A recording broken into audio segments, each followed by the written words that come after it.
is, but maybe he will join us later. It'll be fine if he pops in late. I hope he comes. And he can just join us at any time. And we're here today to hopefully shed some light and unravel some mysteries about the clavichord. And just from a glance of people that are here, I'm seeing, other fellow harpsichordists like me, and I'm actually relatively new to the clavichord and discovering its possibilities. And my background with the clavichord is that when I was a student, I always viewed the clavichord as being some form of punishment.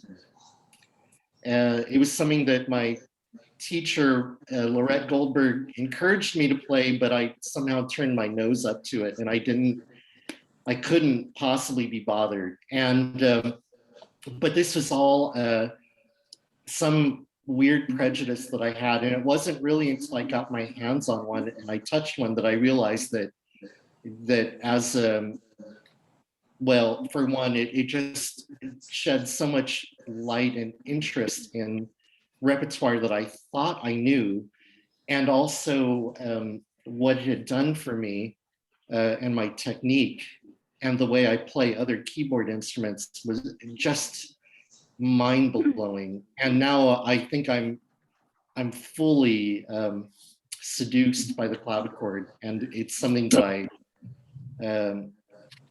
I just simply can't live without. And I've been trying to spread the gospel to all of my friends. My colleague Jung Hae Kim recently acquired a small double-fretted clavichord, a King of Sweden, and she's on her way into ordering a new instrument made by Joel Speerstra, who is in Sweden, who is no stranger to the clavichord. It's been a very big part of his life and his research, his playing, and also building. And I wondered if I could maybe introduce Joel and ask if you could give us maybe a few words about yourself and about your background with the clavichord. Sure. Thanks for the invitation. It's lovely to spend a Saturday evening with friends talking about this wonderfully difficult little instrument. I'm not sure where should I. I went to Oberlin, and in Ohio, and in the 80s, it was a very well, I mean, it still is, of course. I mean, to say that it was one of the best regarded Baroque music performance institutions around. And we didn't have a single clavichord. We only had harpsichords in the 80s. But it was because I was also doing an English degree, and I had to do an assignment that I found the clavichord. I stumbled across in a collection of articles about music instruments the term checker. And so I decided to try to research the checker. And of course, nobody really knows what the checker is, but it's possible that it was a clavichord. And that led me to start reading about the clavichord. And it was texts about the clavichord that made me interested in the instrument. All of these old sources that say we learn our first grammar from the clavichord and we should be playing everything interchangeably on the harpsichord and the clavichord. And I had no idea why. I sort of came to the clavichord in the same way I came to the harpsichord. When I was a high school student in Wisconsin, I'd never seen a harpsichord, but I talked my father into helping me build a Zuckerman kit. And so when it was finished and I was 17, I played my first harpsichord. And the very first experience was, oh my goodness, all of these trills in my Scarlatti sonata, I can play them now. So from a very, very early age, I was interested in how the instrument taught us about the repertoire that was written for it.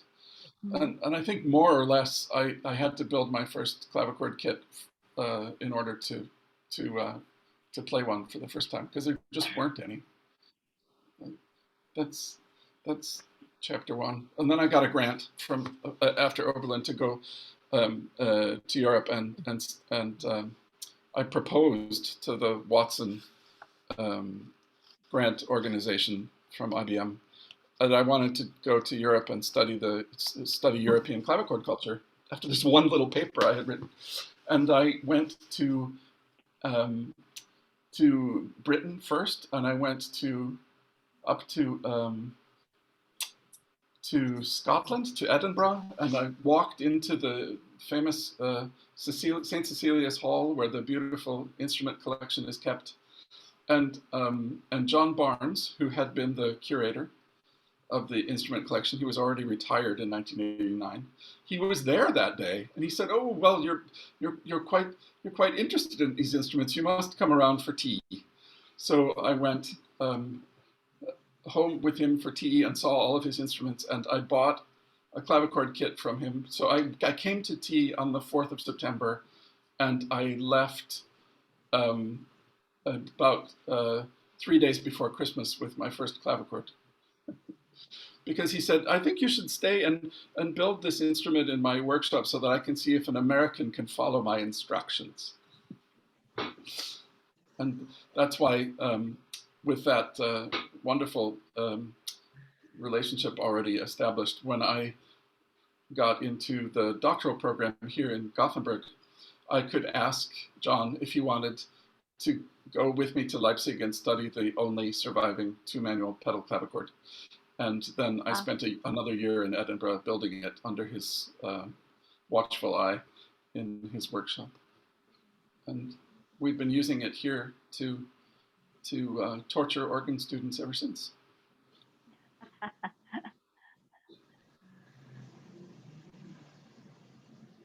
Wonderful. Could anybody hear me? Yes. Yeah? Okay. I just want to ask you one favor. If you're not talking, please mute yourself, because I hear the background noise that interfering with a speaker's speech. Thank you. Thanks for the wonderful speech, Joel, and I'm so glad to meet you in person this way and virtually. Likewise. Yes, but I just while you were talking, I just realized, if you don't mind me interrupting, you said there was a two-manual clavichord. Is it what you just told me? Oh, yes, did I hear it? we know. Can you educate me on that, please? We know from many historical sources that the most common practice instrument for organists in Central and Northern Europe, from that short period between about 1490 and 1810, was a pedal clavichord, because it was too cold to be in the church and you had to pay someone to pump the bellows. Right. So it was too cold to be in the church for organ builders. So they spent the winters building clavichords and harpsichords as well. They couldn't even be in the churches. So unfortunately, we only have one surviving instrument with two independent manuals and pedal. And that's the Gerstenberg clavichord in the Leipzig collection from 1766. Gerstenberg was an organ builder, and he lived in a little town called Gera, which was maybe 15 minutes by post coach north of Leipzig. And we know, we're quite sure that Bach had a similar instrument, and most other people too. Wonderful. I wanted to take a moment, if I could, to introduce Jermaine Sprosse, who's joined us here, and there you are. And so we were all giving a little bit of our background in the clavichord. Of course, there's nothing for me to tell because it's a new beast to me and Young-Hae. and we've both sort of taken a deep dive into clavichord world. But can you tell us a little bit about yourself and how you came to the clavichord and what you're currently doing with the instrument now? I know you're doing a lot, so.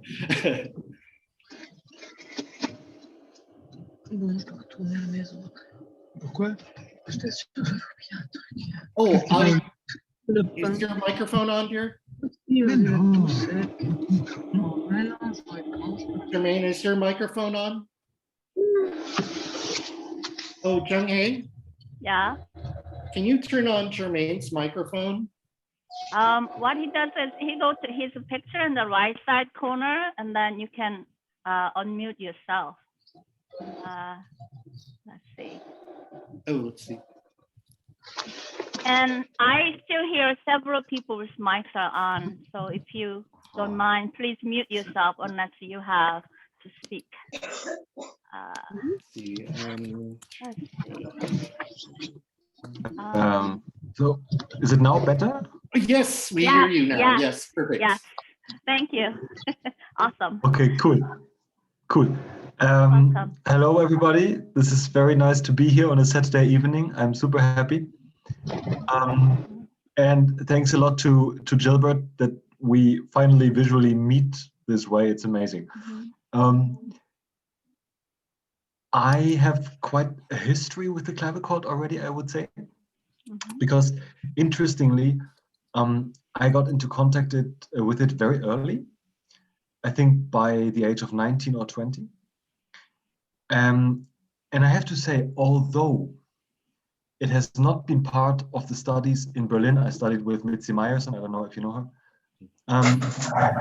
So I actually, it's difficult to say, but at some point I got into contact with this beast.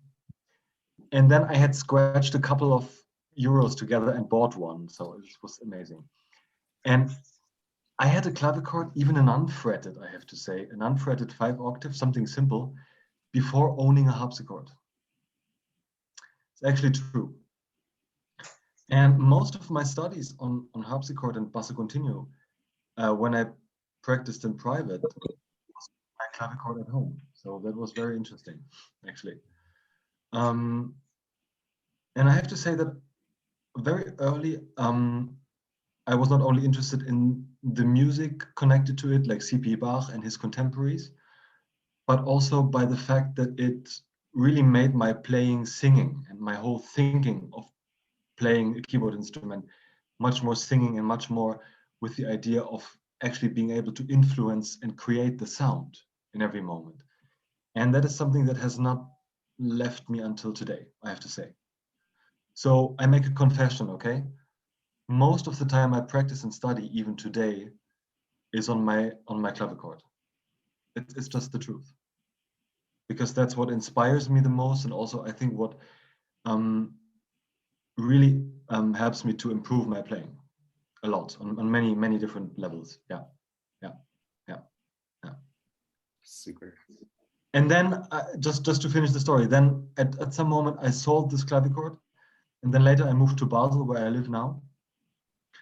And I was very lucky to find some people who had a bit of money and who knew a type of clavichord that I wanted to have, and they got it from me. Yeah, that's how it went. Otherwise, I would not have been able to pay it when I was young.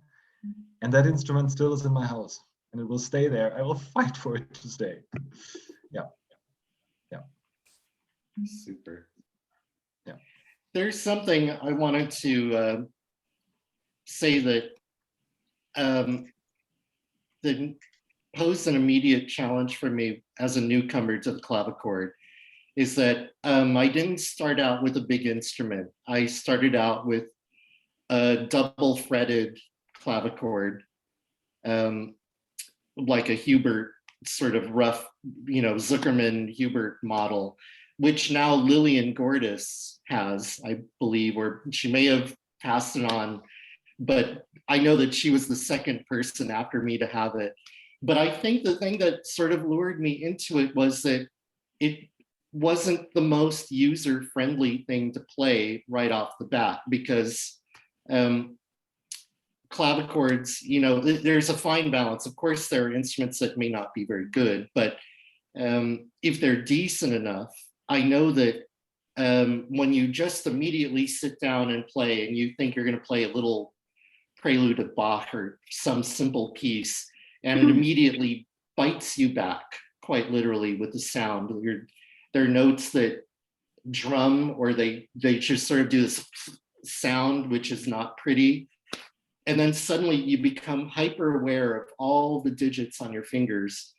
Every note starts to take on extra meaning, and there is a little bit more forethought into producing a beautiful sound on the clavichord. And then taking that away from the clavichord and then going to the harpsichord, you sort of build this confidence when you come back to something like a harpsichord or even the forte piano, where you play and it's like, oh my God, I've trained my hands in a certain way to respond. So did you feel, Jermaine, when you were playing the clavichord in your student years, did you feel you had an advantage when you would come to the studio with Mitzi? And did you feel like, well, in the privacy of my home, I've had real boot camp, did you feel that at all, that it seemed to preclude problems that people develop with their technique at the harpsichord, or did it introduce new challenges? It's an extremely interesting question. I have to say that, to be really honest, the degree of making my life as a harpsichordist simpler was not very high, because the awareness of all the most refined nuances in sound that you develop when studying the clavichord and on it, with it, is extremely high. And I have to say, often I found it even unpleasant to return to the harpsichord.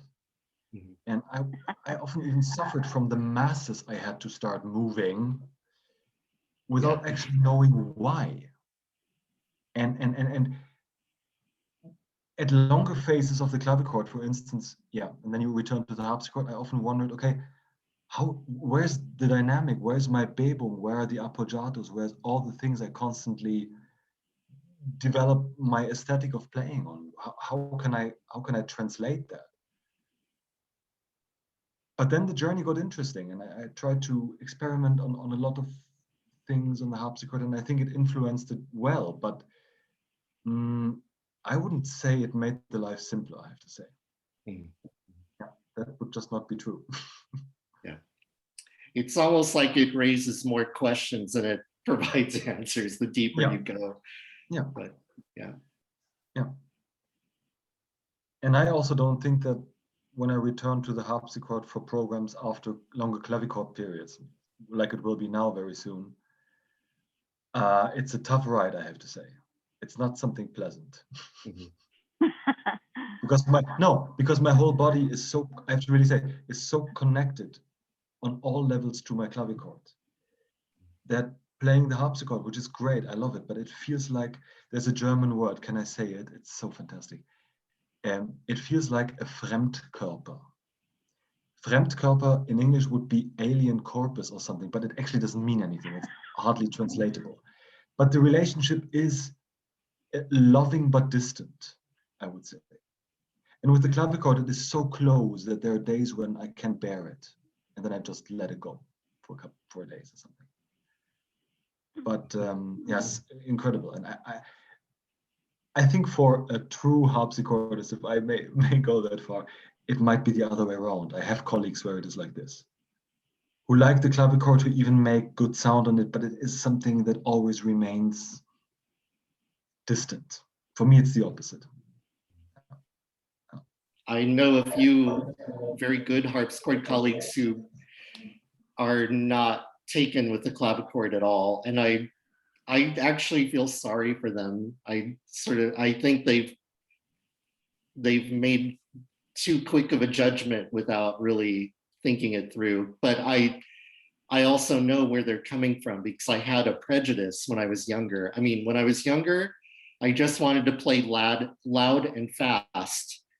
And so those are two antithetical things to the clavichord. You know, it's like you can just sort of leave that at home. Yeah. Joel, you know, when you were when you built your first clavichord, was it an unfretted instrument or was it a fretted instrument? And I It can, was yeah, it was the double fretted instrument that John designed for the early music shop. that's right. So it's basically like what I have sitting next to me, the pattern. Exactly. Is Yes. I can hold this up to show you all, but it's a very practical little thing. Yeah. Yeah. And the other part is, no, you can't play it like an accordion, but it's it doesn't have very many strings on it because of the fretting system. So there are various notes that share the same pair of strings, like C and C sharp share the same pair of strings. But mostly the white notes are, you know, well, those are the ones you tune when you tune the instrument. And there's usually D and A are left open where they're not sharing with other strings, so, or other notes. So it's a practical instrument, but it's, yeah.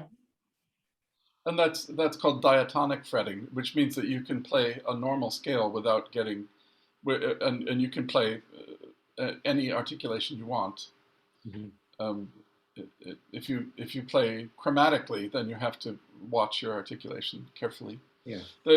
In Western Europe, the D's and A's were free, and in Silesia it was E and B. So we have some instruments up here in Sweden that are must have been modeled after things from the Baltic that have E and B's free, but it's the I mean, it works just as well.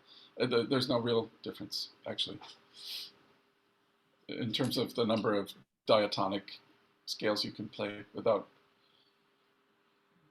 getting in trouble. Yeah. Would you feel that the double fretted instruments are less beginner friendly than an unfretted instrument, or do you think they have equal challenges? They're just displaced in different areas.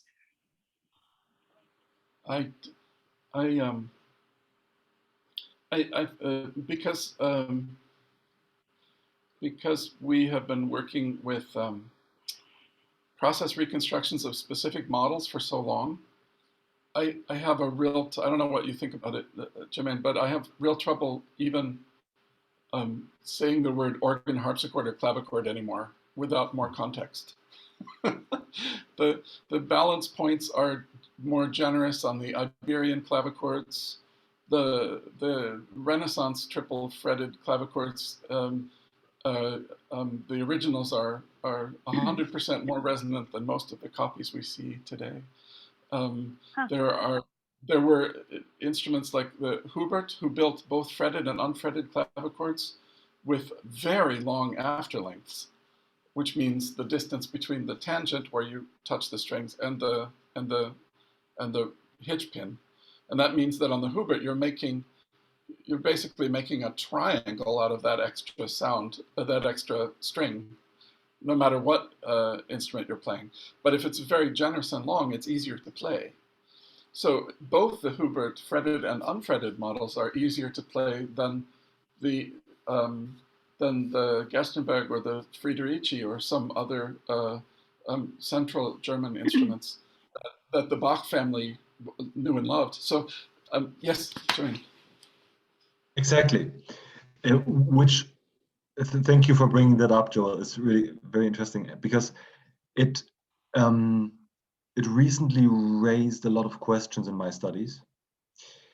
The thing is, I have an unfretted Hubert copy by Thomas Steiner here from Basel. And I observed very similar things that you now said. In particular, now that I study composers like Ernst Wilhelm Wolf and Nathanael Gottfried Gruner, Rust, and others, like the how shall I say in English? I don't know. The successor generation of C.P. Bach. Mhm. that in their form of writing have a remarkable degree of virtuosity, not only in terms of arpeggio things, but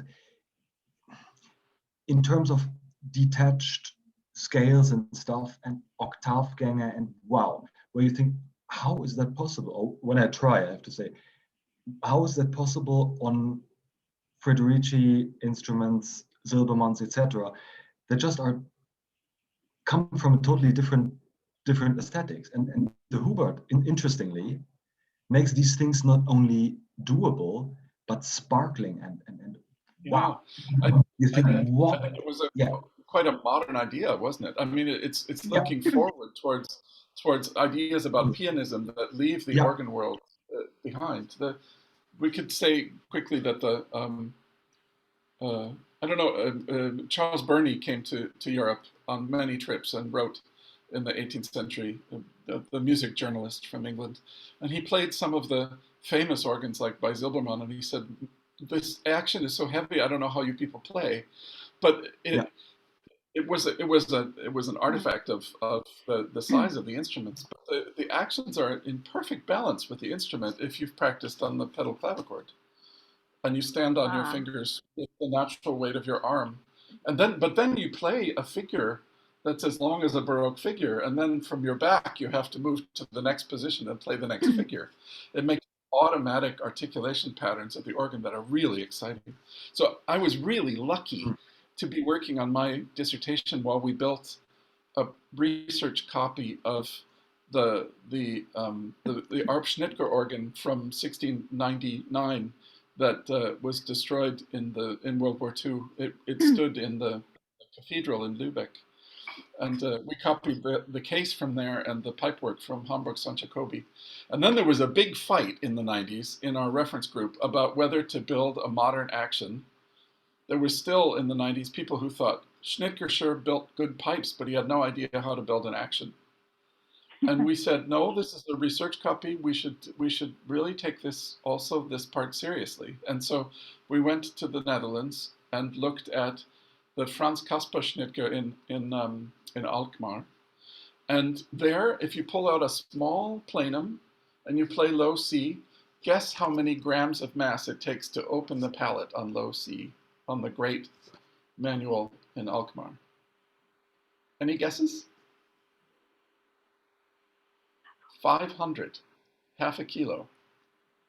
Wow. So you do not play these organs with your fingers. You can't. You learn at the clavichord, like the kinds that you just referenced, the earlier 1700s instruments like the Federici, where if it's properly strung, it takes about 250 grams to make a good sound. Yeah. But then you learn to balance the weight on your fingers.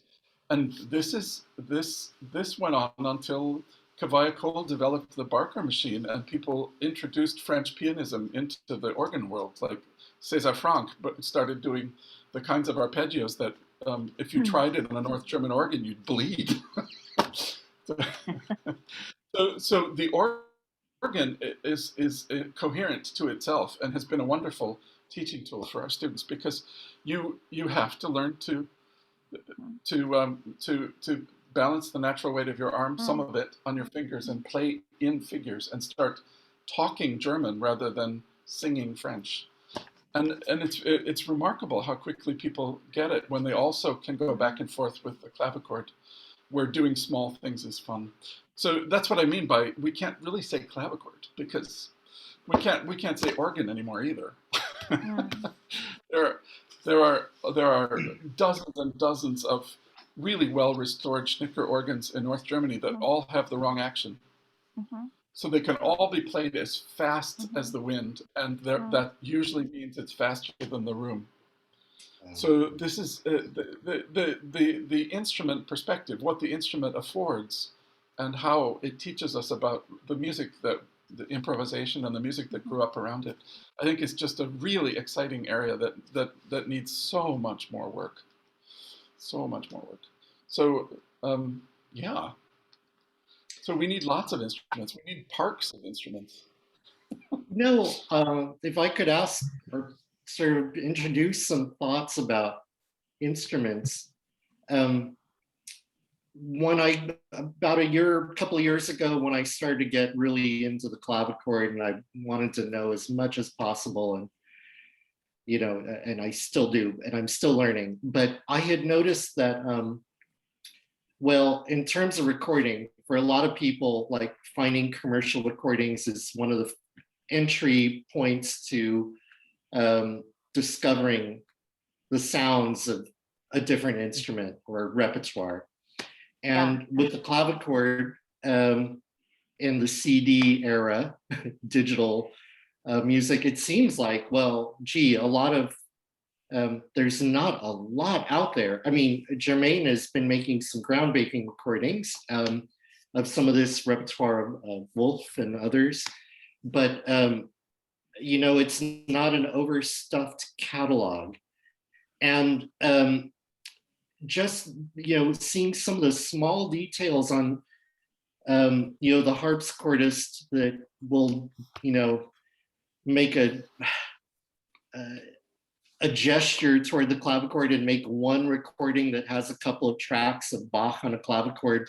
And what I'm struck by is how misunderstood the instrument is, and even the choice of the instruments that they make. Like, for example, when they play Bach, they avoid fretted instruments, for example.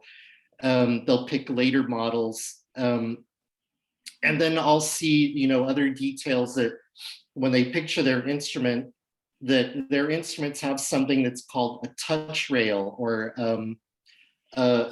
it's like a piece of wood that covers the frets, or the listing cloth, the listing board, if you will. And I'm wondering, Joel, do you have any thoughts about those touch rails? And, are they authentic? Are they sort of a compromise? I mean, what? I kind of gave the game away there a little earlier when I was talking about how much longer the after lengths are in the tenor range of the Hubert model. The Hubert is much narrower and longer than the Friederici, or the instrument you have in front of you. Yeah. If you look at the distance between the tangent and the hitch pin, that it's almost exactly the same all the way down to the bass. I mean, there's no way that we can see it from here, but it's but if you could put your thumb on a tangent and put your little finger on the appropriate hitch pin, so we could see how long that. Can you try doing that? Oh yeah, from the tangent to the hitch pin, you say? Yeah, exactly, and then just lift up the instrument and show us. Oh yeah, sure. So just get my balance here, but the red cloth, but yeah. But it should be that way, I think. If you follow the string to the correct. Oh yes. Oh right. Yes. Yeah.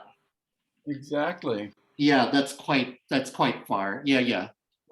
Yeah, but it's equal, and that's the thing. If you have a design that has much longer after lengths in the tenor range, it's the Hubert built touch rails on some of his instruments. They're original, and that was to even out the touch of the instrument, so you didn't play with a certain weight or acceleration in the alto, and then just go through the tenor like a trampoline. So it's a natural consequence of the design, but it also means that the soundboard can be quite compact, which actually makes it louder. It's a funny old paradox. The larger the soundboard, the harder it is to get a lot of sound out of it. Jermaine, do you have any thoughts about the choice of repertoire and the types of instruments? In early, it was the European Early Music Summit, and there was a discussion about Bach's keyboard works, and there were several prominent people there, and they were talking about the appropriate instruments, and then they dredged up that that same old stuff about Bach and his favorite keyboard instrument, and none of them had ever touched a clavichord in their life. I'm certain of it. They talked about the well-tempered clavier, and I couldn't help. I had the worst time not turning my microphone on and screaming into the microphone because, there were some misconceptions and misunderstandings coming from the fact that they had never experienced a fretted instrument before, and talking about something like the well-tempered clavier. And I thought, well, until you acknowledge the different types of clavichords, you can't really address whether it's the right instrument or the harpsichord is the right instrument without really having all the information in front of you. And for you, I wonder, do you,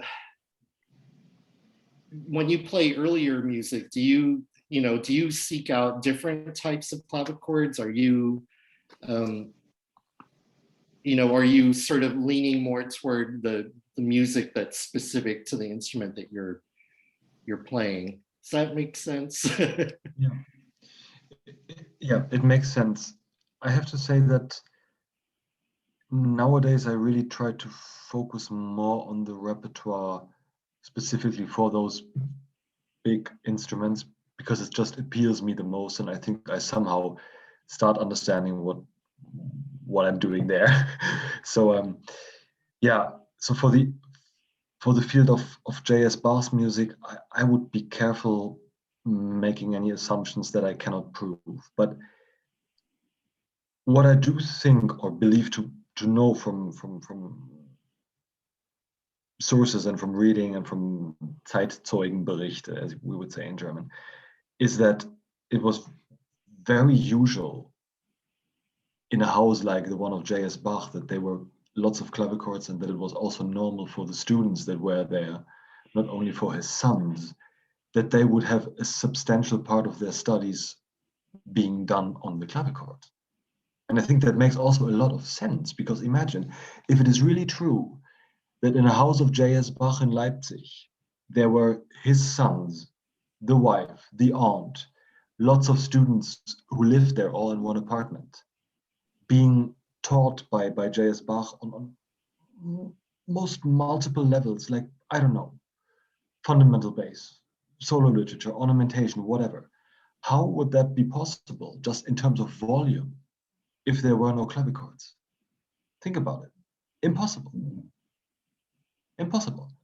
Plus the fact that people studying the organ would need someone who actually did the work of blowing air into the organ so it would make a sound. So that was not all the time possible to have. So I think it makes a lot of sense to assume that the clavichord was a central instrument of all day, like daily travail quotidien, like everyday work. So yeah, and most likely fretted instruments, as has been said before. So I think it makes a lot of sense. I think it's not. We have so few instruments left at all compared to the ones that were built that it's hard to tell. I mean, it doesn't take a rocket scientist to make an instrument unfretted. I wonder when I'm sure it happened earlier than we have proof for, but the main thing that happened as a prelude was when the instrument went from having strings parallel to the back of the case to strings diagonal in a diagonal string band, in order to increase the range of the keyboard. So yours, Gail, in front of you, is one of the first. Well, it's around 1700, and it's around then the I don't know. It must have happened earlier, but when we go from a string band that's parallel to the case to one that's diagonal to the case, that's when it is possible to expand the model infinitely, until you get to Sweden, where we have 6 octave unfretted clavichords that are 2 meters and 25 centimeters long. There's a toolbox lid on the left and then a fake one on the right. And that's where you put your forehead so that you can rest it there while you're trying to tune. Oh, yeah. Oh, I Yeah. see. Well, that said, is it okay if I ask question? I always am little puzzled about the repertoire that I'm playing on clavichord, and I don't know much about clavichord, but I sort of have an idea if it's a harpsichord. I know what period and what instrument, what repertoire, even what temperament, etc. But when it comes to clavichord, I'm a little bit lost about the fretted, unfretted, double fretted, and what's the repertoire for. I know it's a big question, but how can I go through that steps to make sure that I'm doing the right things instead of just previous playing and hope that this is right period and right repertoire, right instrument. Can you help me with that, please? Any of you? I think it's possible to say that that the fretted instruments lasted so long partly because they were just so easy to take care of.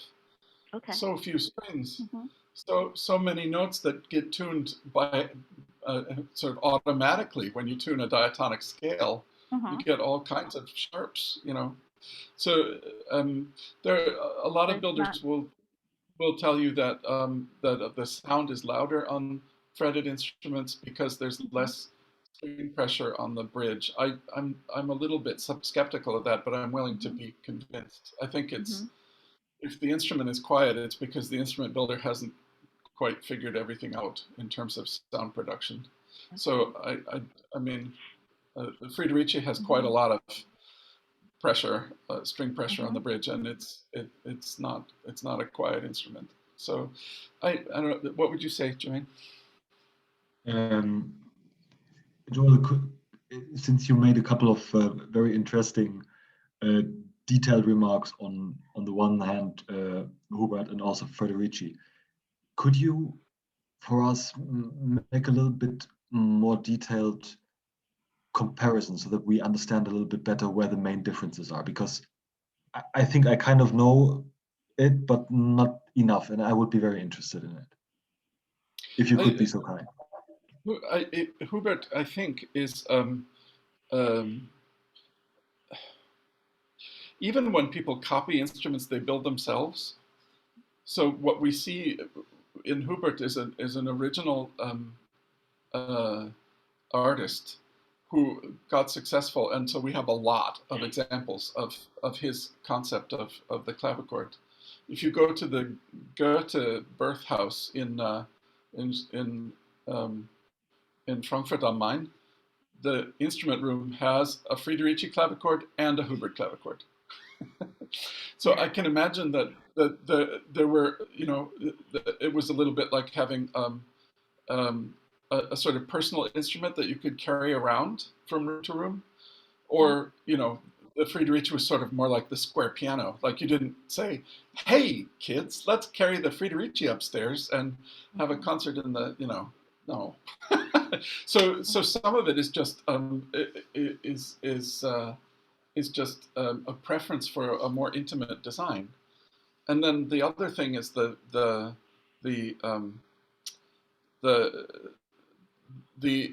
longer after lengths make the Huberts more generous to play. They're easier to play because of those long after lengths, and also because of the proportion from the balance points are a little bit more generous, partly because the keys are also shorter. Hubert is the earliest builder who gets himself backed into a corner and has to put lead weights in a couple of keys to make them work occasionally. Wow. So the Federici and Haas instruments the originals never have that because the case is deeper and the balance points are never a problem. So there's a sort of general more intimate sound, but also I think easier tone production basically on the Hubert. he takes great care in carving the fronts of the keys, so there's almost nothing left. So the keys balance very well backwards, so you have sort of maximum amount of mass to use when you're pushing the tangent toward the string. I want a Hubert model badly now, the way you talk about it. I've never been interested in building them, but now I am, and I also want to build one of the they call it the Praetorian clavichord in Edinburgh, because it's just like the illustration, the Gemein clavichord in Michael Praetorius's Syntagma Mysticum. So they have no idea where it's from, but they usually say circa 1620, because that's when Praetorius published his book. But there's a whole I don't know whether we should get into this, but there's a whole field of research that needs to be done based on some empirical work that Keith Hill did in the States for many years, and that's that clavichord keys, the mass of them can and the proportions, the dimensions of the keys can be manipulated physically in order to increase their resonance. And Hubert is a master at tuning keys. So one of the reasons the Huberts are so nice, the originals, is that you play a note and it goes on and on and on and on and on and on. And that's because he's tuned the key so well that it's working like a second soundboard, or at least it's not damping the sound. That if you think a tangent has to sit in the key, in the wood of the key, and that means as long as you have the tangent in contact with the strings, the tangent is also vibrating, and those vibrations are going into the key lever. And if the key lever is set up, just let's pretend if it's a way of thinking of it is marimba keys have to have a certain shape in order to sound when you hit them. And if you put a block of wood on instead of a marimba key, it would go ding ding ding ding ding ding ding ding ding.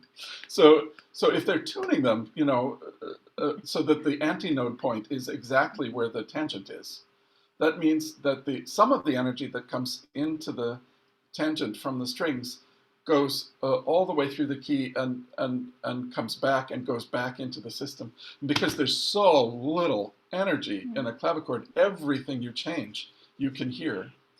And if you work in a workshop during the day without electric lighting and only hand tools, you start hearing sound in wood. It's not out of the realm of possibility that they knew how to do this, and I've just seen it on way too many instruments for way too long to dismiss it. And so I've been playing around with that for a long time. And if you manipulate the keys and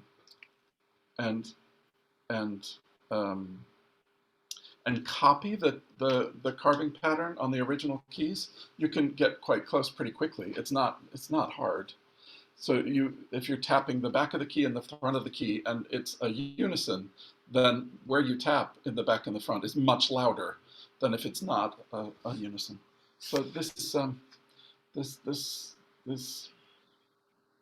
how this is related to historical harpsichord keyboards is for another day, but that's a very large can of worms. But it's really, really lovely to see how the instruments from builders that we respect because the sound is so great know how to do this. So, Joel, on my clavichord, the one that I held up, it was already just a great instrument, but I took it to Joel because there were things that I sort of scratched my head over, and you did tune my keys with the undercarving. And when I got it back, I mean, there were a number of factors, but that was one major thing that you did. And when I got it back, I couldn't believe the sound I got out of it. Suddenly, it just seemed like it was like hearing a big, bright, open vowel in a choir singing. Where before it was sort of like a closed vowel, and then suddenly became like a big ah vowel, and open. Intonation is central to organ building and to harpsichord voicing, and it's just nuts to think that they weren't experimenting on clavichords as well, because the point wasn't to make them as quiet and stumm as possible. They're supposed to have a dynamic range, not like the piano, of course, but there wasn't, and I say this with reference to the revival instruments, in the 20s and 30s, through the 50s in England, the fetishizing of the fact that the instrument was quiet led them to build instruments using modern techniques that are basically all you hear is the string. They might as well not have soundboards or bridges, because you're really only hearing the string anyway. So I hate to be the bad guy, but I want to ask in reference to Jung Hae's question, and that is about choosing repertoire, and appropriate. Is there, if I may, I'll just tell you what I've done, and both you and Jermaine can tell me, Joel, if I've done the right or the wrong thing. I guess. Okay. And I've basically taken a shot in the dark. And since I had only a double fretted clavichord to start with, now I have both. But since I started with the double fretted, I just tried whatever music I could get on it, in terms of the range, and also in terms of the fretting. And if there was anything that seemed to be difficult because of the fretting, I figured, well, that's probably a no-go. And with studying the Well-Tempered Clavier, the first book, I've come to this realization that about 12 out of the 24 preludes and fugues work on a double fretted clavichord. You can just get 12. And then there are the others that are in complicated keys, or they have multiple voices where you have ties across notes, and then you have something that'll mess up the way the instrument works, that those are precluded. But that was the extent of my guess as to what is appropriate and guidance for repertoire. Do you have thoughts on this for us newbies? Jermaine, do you want to?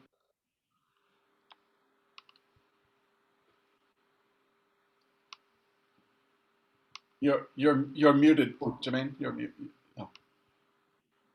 I mean, the question is, are we focusing now on very specific repertoire like the Well-Tempered Clavier, or do we want to extend the discussion a bit? Extend it. Yeah. I mean, I'm not sure, but I have to say that what for me makes more and more sense is to try to actually study the literature that is explicitly written for that kind of instrument. And of course, I'm not sure where exactly with J.S. Bach that is the case, but it's obviously the case in the successor generation of his sons and their real or virtual pupils. I mean, and I think it makes quite a lot of sense to look into that and also see how the general idea of influencing the sound in every possible moment is inherent part of the music and the composition already. And that makes a lot of sense. I mean, if you, I'm not only talking about C.P. Bach, but I'm also specifically talking about other contemporaries. It makes a lot of sense to acknowledge that the clavichord there was not only just a choice, but it was an aesthetic means that was actually almost unnegotiable. And I also think most likely one has to develop a certain caution to exchange the clavichord in that specific repertoire easily with fortepianos or harpsichords, because I don't think you really pay the right attention to the actual most minimalistic means of the language. So I don't know. I find it a difficult topic, to be honest. Mm-hmm. Especially if I may make this reference of actual studies I'm doing. If we talk about someone like Ernst Wilhelm Wolff, nowadays almost forgotten, but he was one of the leading late 18th century German figures regarding clavichord playing and also clavichord aesthetics. It is interesting to see that there are small side remarks referring to the fortepiano, and interestingly, the fortepianos by Heinrich Silbermann, who, if you know them, in the Traktur are quite substantial, quite, I would even say heavy and not very light and responding. But if you look at the texture of Wolff's compositions, for example, they're so full of witty movements, of fastness, of livelihood, that I don't even know how that is really convincingly doable on a fortepiano that he himself refers to. So I think the best thing is to really get to know that and start to love it on what it's written at and written for. So yeah. That's what I think. Another radical example like that is if you look at Sweelinck from the 1610s. He has the paired fingering for the left hand is sometimes strong note 1, weak note 2, which on a modern 18th century clavichord seems hysterically stupid. But on the 1620 from Edinburgh, it's, for one thing, you never ever ever on a triple or quadruple fretted clavichord have any problems with blocking the next note, because you can only play 1, 2 with a healthy articulation between the strong and the weak. And also the keys are so short that if you start on the second finger and try to play a weak note with the first finger, you've rolled your whole hand up under itself.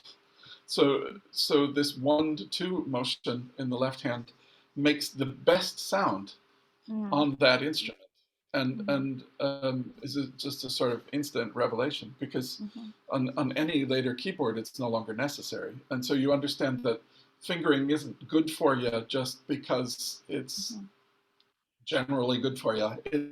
It's a response to specific affordances in specific instrument models. So we have to be really careful about picking up, cherry picking ideas about technique or fingering from one period and just making them universal for all of early keyboard. Okay. Yeah. Okay. That was a long answer that probably wasn't not really what you were looking for. I mean, the answer is experiment, right, Jermaine? There's nothing, it's not wrong until it doesn't work at all, right? No, that's an answer. That's great, because that's how I felt, and I was just want to initiate, because I got a little confused when I look at the repertoire. What is the right one? And so I think I'm going the right direction. So thank you. Well, everybody, thank you, Jermaine and Joel and Jung-Hae, and everybody for coming. We're at just 1 minute left to the session. So I just wanted to thank you for attending, and also to our guests to consent to be here. And boy, what it did was it made me keenly aware that there are so many questions, and 1 hour is just an absurd short amount of time to try to cover even just a teaspoon of information. But I had a lot of fun. I'm very happy that we got to do this together, and it's great to see you. Thanks for the invitation. It's really nice to meet you, John. Lovely to meet you too, John. Officially. And great to see all your faces here again. So thanks again for attending. It's super. All right. Great. Good night. Have a good evening. Thank you.